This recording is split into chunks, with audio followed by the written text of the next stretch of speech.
Some have pointed with justifiable pride and called him the new breed of fighting man. But if breeding is to be consistent, if it's to mean anything, then this is the same man that went ashore at Iwo Jima, Guadalcanal, Incheon, and only yesterday at the Batongan Peninsula in South Vietnam. History has dictated few changes in the life of the United States Marine. His primary mission is still the winning of the battle.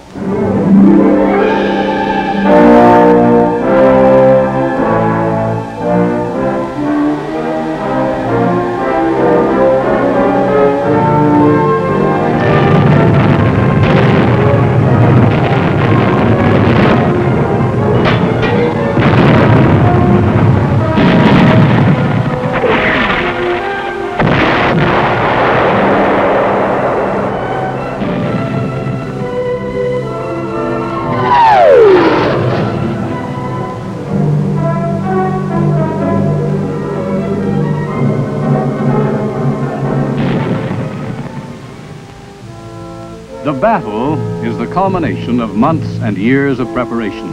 Suddenly, all of those seemingly small, isolated moments of rigorous training are funneled into a few days, a few hours, when mobility, firepower, and leadership must take on a definitive pattern within the framework of a calculated risk. A pattern that not only acknowledges the strengths and weaknesses of the enemy, but also the time and the place where he can be defeated. The time, 0630, September the 7th, 1965. Mission, Operation Piranha, a 4-day search and destroy action by combined United States and Vietnamese military forces against a suspected stronghold of 2,000 Viet Cong guerrillas on the twin peninsulas of Batongan and An Kee, 20 miles south of Chu Lai. For the men of the 1st Battalion, 7th Regiment, this was the sort of operation for which all Marines are qualified. Born of time, necessity, and circumstance, and nurtured to near perfection under fire during the Pacific Campaign of World War II, the amphibious assault has become the trademark of the Navy Marine Corps team, a symbol of their role in America's combat readiness.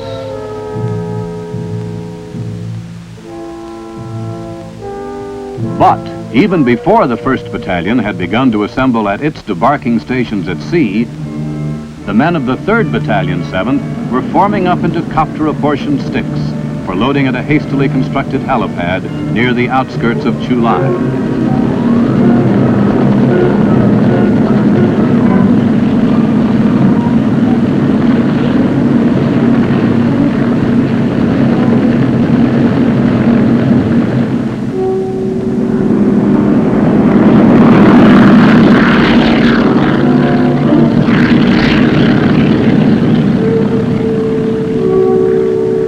This was the vertical envelopment doctrine in operation. Utilizing 3 centrally controlled helicopter squadrons, the men of the 3rd Battalion were airlifted to Landing Zone Oak, a strip of elevated ground running across the twin throats of Batongan and An Kee. From here, they would act as a blocking force to the retreating Viet Cong as the 1st Battalion began its push from the beach.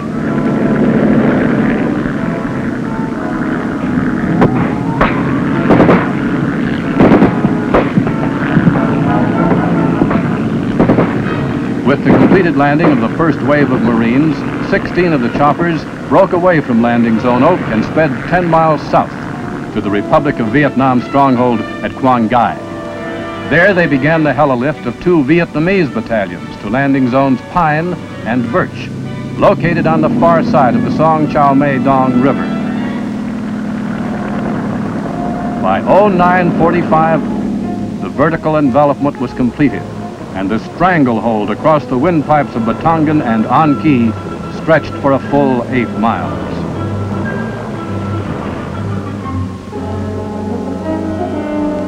By late morning, advanced Marine patrols had already moved in from the beach to their first objectives, and others formed up ready to follow.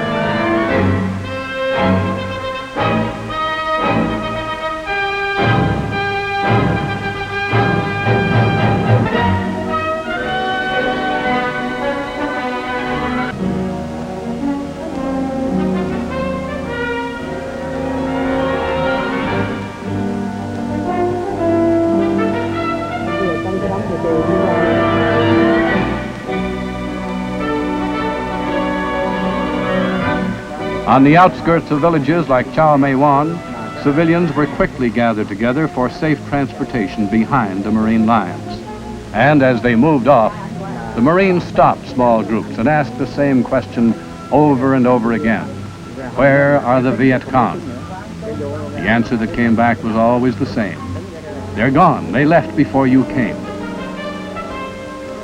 The expected Viet Cong resistance at the beaches had never materialized.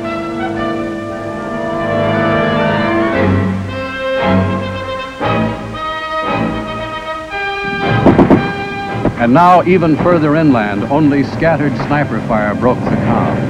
This was the penalty that the Marines had to pay for their own efficiency, the very strength of United States firepower that had won so many victories in the past had driven the Viet Cong to cover or full retreat.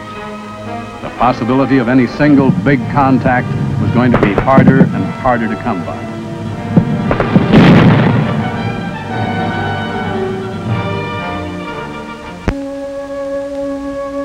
As night fell on their first day ashore, the Marines dug in and waited. Finally, the word came back. Only 4 Viet Cong killed, 6 captured, 48 suspects being held. It was evident that an old, familiar pattern of battle was taking shape. The Marines had seen it before, at places like Iwo Jima, Saipan, and Guadalcanal. 3 of the 4 Viet Cong killed on the previous day had been flushed from a cave. This could mean only one thing. The Viet Cong were there all right, but they'd have to be dug and blasted out.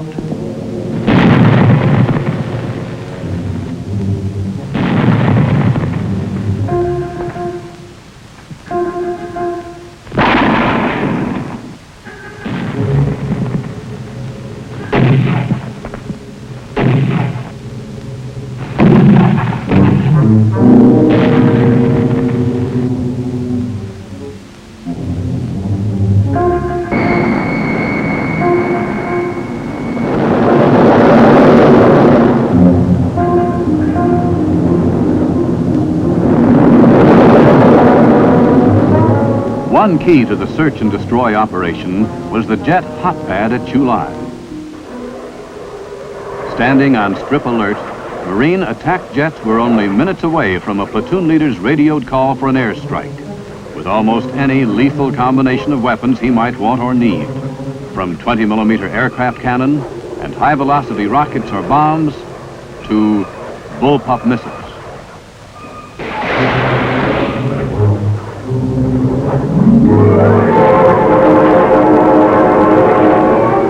For the first time in Marine Corps history, control of the air support elements was handled by Marines circling above the battlefield at 18,000 feet.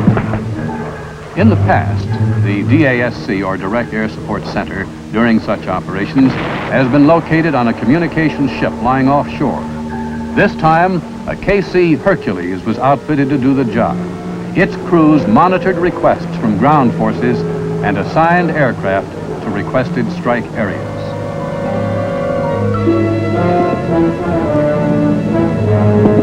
But if the innovations of the jet airstrike and DASC were important to the success of the Piranha campaign, the backbone of the attack was still the man on the ground, the man with the singular philosophy embodied in the words leadership and discipline.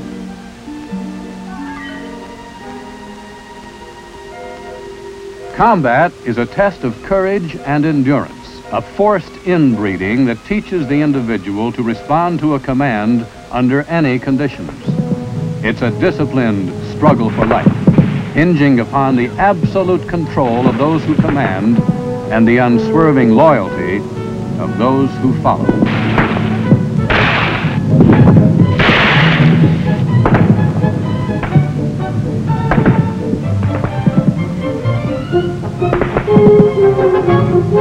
By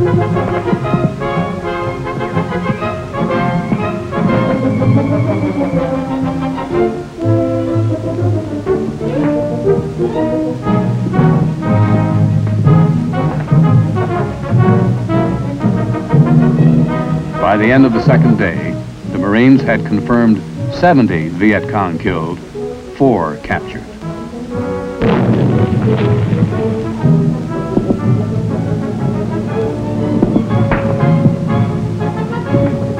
By the end of the third day, the Viet Cong resistance was broken.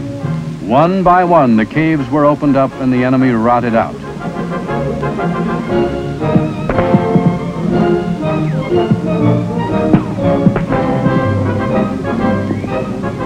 When the smoke had cleared over one hole, the Marines discovered, to their amazement, a limestone cavern over 6 feet high and 250 feet long.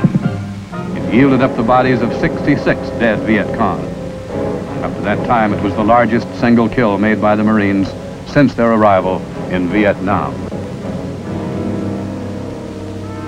By September the 10th, it was all over. Batangan and An Key were secure.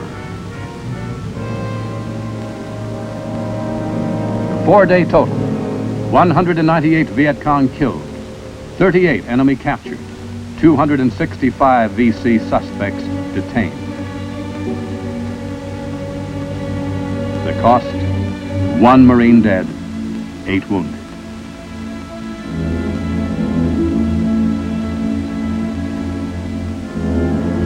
While several elements of the Marine assault team were being withdrawn to another battle area west of Da Nang, others remained behind. For while the Marines had completed their primary mission, had won the battle, there was still a further American responsibility. The villagers needed food, medical supplies, and continuing protection. They needed assurance that they were realizing the beginnings of justice. For without justice, security and self-dependency would never arrive. All Americans in Vietnam, both military and civilian, know there's more than a fighting mission for them in their support of the embattled Republic of Vietnam. They have heard and understand the words of President Johnson, who said, "A nation cannot be built by armed power or by political agreement. It will rest on the expectation by individual men and women that their future will be better than their past when the final battle is won in Vietnam."